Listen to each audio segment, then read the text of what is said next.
Stepchild. Alien stepchild. Red-headed stepchild. Literally. I'm Jaime Murray and I play Stanatar. I'm a caster then, and I'm married to the lovely date actor. I'm Mia Kirshner and I play Kenya Rosewater and I own this film. My name's Tony Curran. I play Datak Tar, Stana's husband, and Datak kind of has he runs the underworld, underbelly of Defiance. Greene, I play Rafe McCauley, and I run the more legitimate part of town. Allegedly. I own the Gulonite mine, which certain people want to get their hands on, but they can't.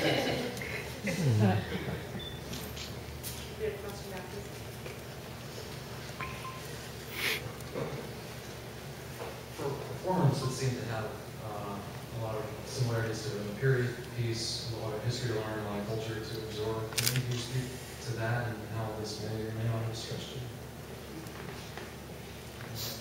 Can you say that one more time? Sure. As a performer, the show seems to have lots of similarities to a period piece, a lot of history to learn, a lot of culture to absorb, a lot of different elements to become familiar with before you begin. Can you speak to how you might prepare for that? Yeah, I think that's a great observation because I think what is wonderful about the creation of town is you see that history repeats itself, and it's almost like a mosaic of different time periods and different wars and different cultures coming together and how these cultures sort of join together. So in a sense, this town is timeless, and for me it almost is feudal. And there's something extremely dangerous in that, and there's something very savage in that, and very mysterious. So, very good observation. How did you, just to follow up on that, for your character in particular, playing kind of the town madam? Yes. There's a lot of potential danger in that type of role, driving you kind of into the traditional Western town madam. So, what was it for you in preparing for that you really wanted to kind of find that made it original? Well, I think first of all, it was really important to me that she's not a victim. She wants to be there and she loves her job. And I think with this character, nothing is what it seems. So she might seem one way, but everything is completely different on the inside. I think that she's a very powerful character. So in terms of my preparation during the pilot, can I talk about it? Am I getting naughty by talking about it? I know nothing.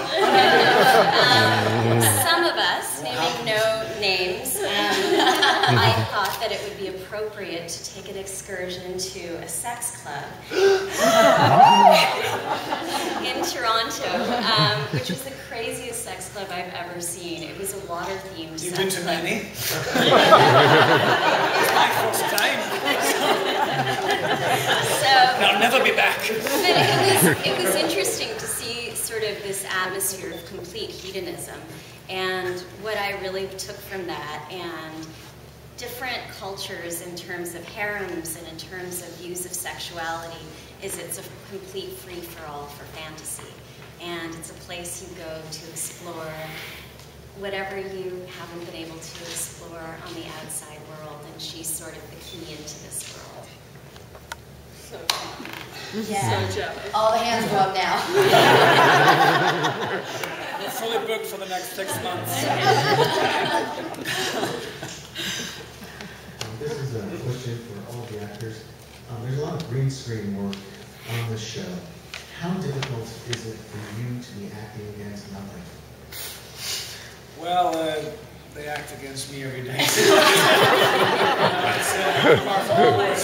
Was it green screen or is it Curran? Oh, well, it's much the same, really. You know, you just really have to put your faith in the people whose job it is to this visual effects, and you just have to put your faith in the director and the visual effects, and you just have to trust and just pray that you're actually reacting to what's really there, you know, and that it's asking a lot of questions, you know, a lot of questions, trying to get a really good idea. Sometimes they have visuals to show you, but it's really just kind of getting the director to pretend to be a monster. Yeah. You just have to really just take that leap of faith and just trust. Some of the like maybe 15, 20 years ago, what you see in movies and a sort of visual effects area, you know, maybe you couldn't afford to do that in television. But now I think you know, you're doing your action or whatever the actor is doing at the time and what's happening behind you. I think it's going to be a visual extravaganza, and it's going to be definitely as groundbreaking in a spectacular way than is anything that's going to be on television. What I've seen and what I've talked to some of our David and Mark and Kevin, it's going to be the depth of the characters is obviously the basis of this town and the show, but the spectacular sort of visual effects and the creature effects and all the prosthetics, it's so layered to this town that I think that the visual effects and the green screen is going to enhance it beyond anything that I hope is on television. There's been some great storyboards as well, so we get to see what these creatures will hopefully look like. They're not going to just put in some Fraggle Rock character. But yeah, so we've had a good idea of what a lot of the stuff will look like and how tall they'll be. And so yeah, that's kind of helped us a lot as well. We're very lucky. We've got an extraordinary VFX team, and having them at our disposal, you want to use them as much as you can. You know, acting in front of green screen is both incredibly well, it can be really time-consuming. Is the interesting thing. Green screen's much slower, so I think sometimes that's the most frustrating element of it. You know, because the shot has to be got exactly right for a number more departments than normally when you're shooting. It has to work for the guys who are going to be doing the VFX as well, and there's a lot of technical constraints to that. But you know, we have those guys. You know, our guys. I mean, I know that Gary and Mike have shown you this stuff today. And I mean, their stuff is phenomenal. They're doing it really fast. Like, you know, like Tony's said, you can do it these days much quicker than you could before, and you know, we have them at our disposal. The other thing is it gives us a scale. It's very hard to tell a story about a post-apocalyptic world that exists in the middle of a, you know, incredibly unfriendly badlands if you're going to stick in the town in the back lot and all kind of hunker down together. We need the green screen in order to show scale, in order to show the other, in order to show what is not Defiance. And it's a vital element. It adds so much bang for our buck that you know, we'd be lost without it. We're, like I say, we're just really, really blessed to have an incredible team of guys who are taking care of that part of it for us. The acting part is the same as always. You plant your feet in the ground, you look the other guy in the eye, and you tell the truth. And then something really gnarly is happening behind you that you can't see yet.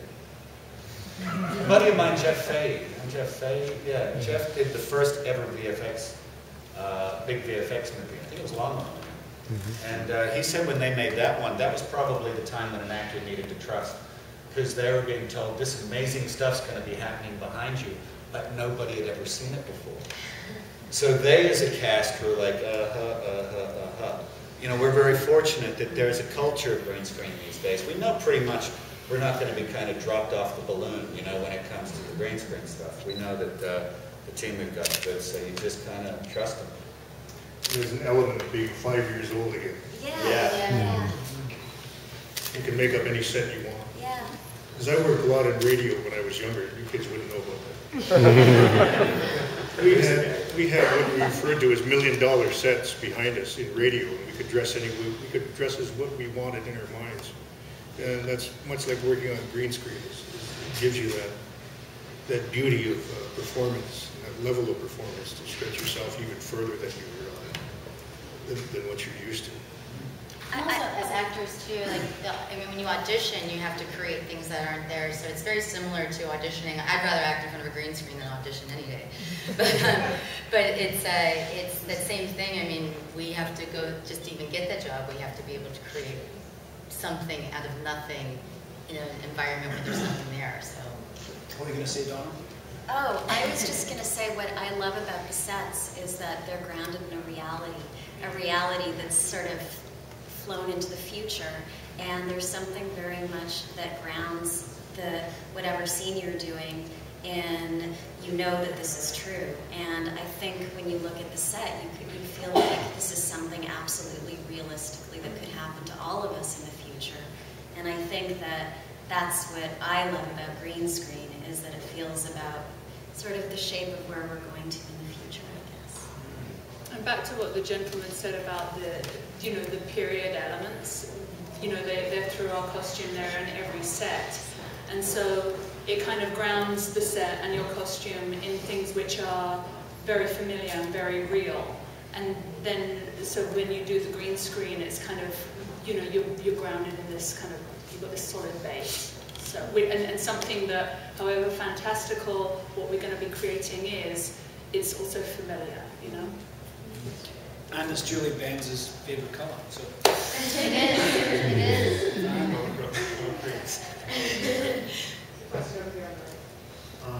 So taking that one step further, there's going to be some character crossover between the game and the TV series, right?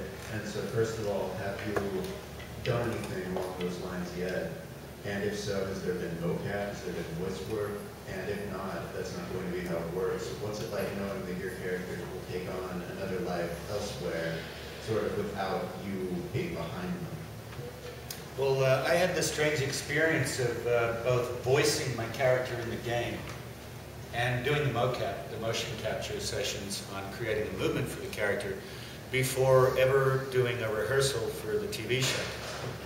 And that was a really odd thing as an actor because, you know, I walked in with the mocap guys and the Tryon guys, and they were like, how would your character do this? And I said, I don't know. I don't know. We've never done it. We haven't put it on the floor yet. So, yeah, the game stuff has been interesting. My character, Steph's character, are in and out of the game and the show in particular, and there will be more crossovers. Yeah, we've pretty much, I think, done some voice stuff. Yeah, we've pretty much done close to the kickoff stuff. Have you done the motion capture yet? No. So yeah, we do mocap. The characters are in the game. Show us your moves, Carl. You had a few moves. I have three. My avatar has three stances. Do them.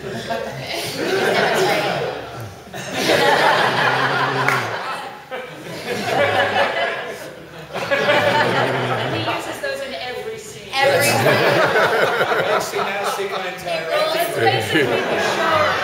He rolls through all three in every scene. Pants? I could do it in a kilt. I could do them in anything.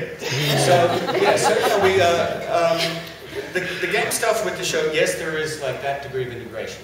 Yes, there will be, in an ongoing sense, that degree of integration. That there will actually be characters who physically appear, not just talked about, but actually enter the game, and the player can interact within the game universe, and that will change. You know, the characters will change, and when, where, and why. The storylines of how and why they come into the game and exit again and back into the show will be congruent with both the game and the show. And then we've already shot, although we won't mention it now, a number of kind of environmental or climatic events that cross over between the game and the show. There's also story points that seed the game from the show and will cross from the game back into the show. We're very fortunate, you know, in order to do this congruence, in order to find the synthesis between two media, we're very fortunate in that the game is a MMORPG and is therefore a pervasive world. It continues to exist even when we stop shooting. You need one of these worlds to stop. Like, one of them has to stop so that we can reseed, reboot, and resynthesize. And from an audience's perspective, if you are both watching the show and playing the game, that becomes seamless from your end. But from our end, it gives us the opportunity to see how events unfold in the game, and then kind of re-engineer so that it's a congruent universe in the show. That makes sense? Absolutely. Yes. Once again, coming to the game, you said there's congruent points, and so I'm wondering, because I'm a game guy, how big is the influence of the game on the show? Is it just like smaller events that are happening that you've already shot, or does the game really have big effects on the show where you still might have to reshoot something or change the script? The answer is yes, kind of, yes, no. Let me make that a bit clearer. Sounds like a date. Honey, we're going to talk after this. We'll find you something. Yes, there is a congruence. It is immersive, but I think what everybody is at pains to remind people in terms of this is it's an additive experience. The game on its own can be played without watching the show. You never need to watch the show. The game is complete. Don't say that. The show in itself is complete. It is its own experience. What we've tried to engineer, and what we are trying to engineer, is a new kind of third-tier experience, which is an additive experience. So if you're both watching the game and the show, say, which is what the hypothesis we're talking about right now, yes, there are both major and minor events. There are both major and minor influences both ways in terms of crossover. However, because the game in a sense is more malleable than the show, because the nature of shooting a drama is that we script in advance, we shoot, and then it's really hard to go back and reshoot. It's really hard to the extent that we will not be doing it. The important thing is that the TV show is not like choose your own adventure or like a movie Clue, where depending on which theater you went into, it would be a different ending in the original theatrical release. This is like, we know what we're doing in the TV show, and this is about creating great, satisfying, maximizing drama. We're not letting people in the video game decide which of our characters do we, give a broken leg, or will they succeed or will they fail. But what we will do is by carefully planning, create a sense that, oh wow, I really, if I'm into the game and I'm into the television show, I'm enjoying these two experiences that holistically create a larger, more immersive experience. But the TV show is not iterative of the game and vice versa. We call it like there's like almost like a simulated spontaneity. So it's all been, as you can tell, there's a lot of choreography that's gone on to this, and we're going to talk in more detail about that later when we get into the game stuff. And I think the experience as a viewer, as a gamer, will feel very much synced with itself. So, Grant mentioned there are climate changes, and you'll see them sweep across the series world and then into the game world and vice versa. So it will seem like it's all happening at the same time. But there are big events that the players will be involved in that will involve player missions that will create, and I don't want to give any more spoilers than we've already had walking around the set seeing game posters. But there are things that the gamers will be doing that will set events in motion that will inform the plot of the television show.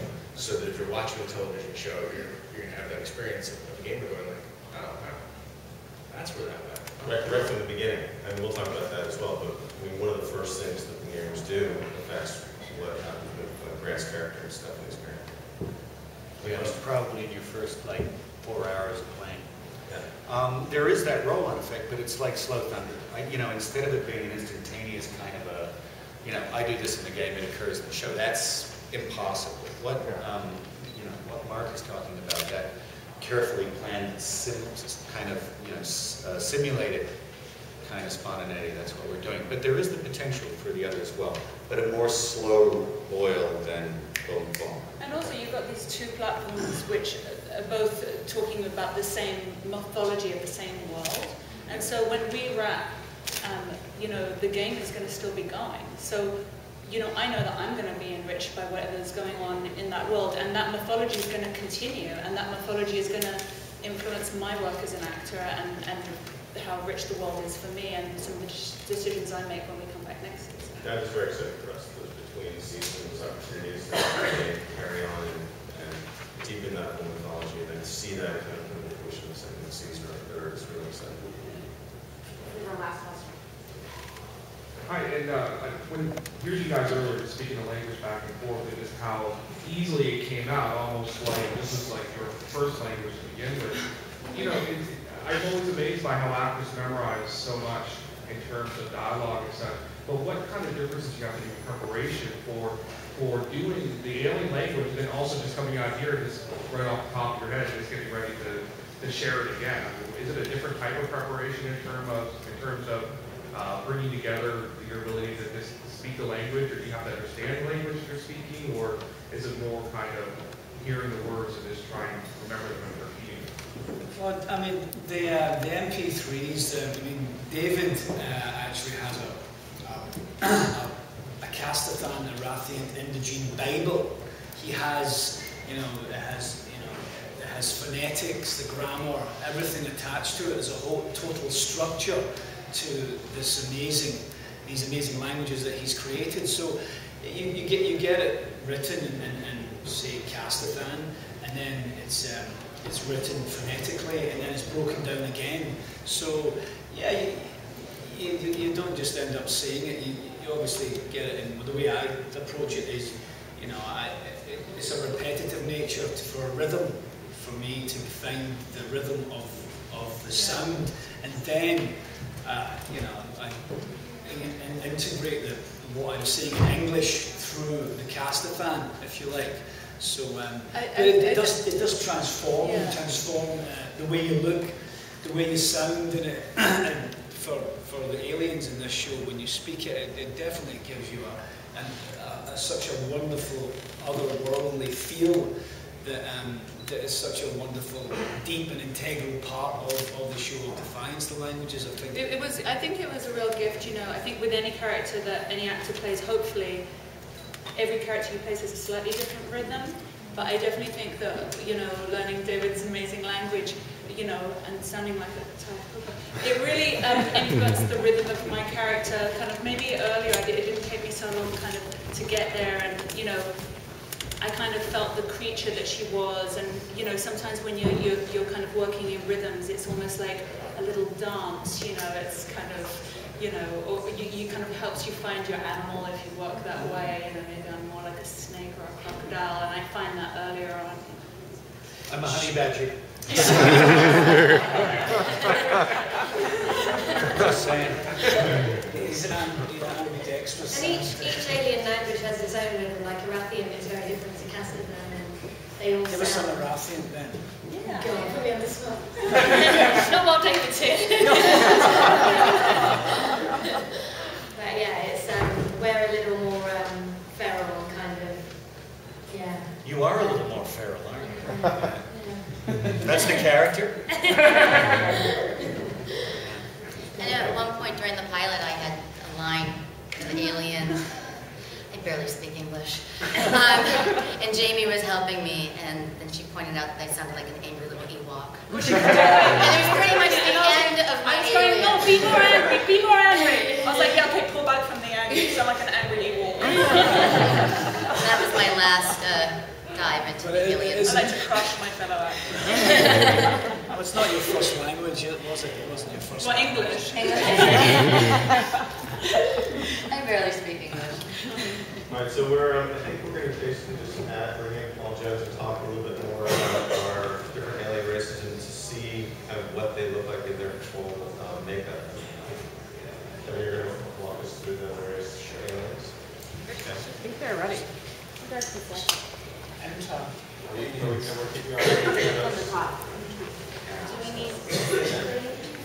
So of the alien parade. Yeah.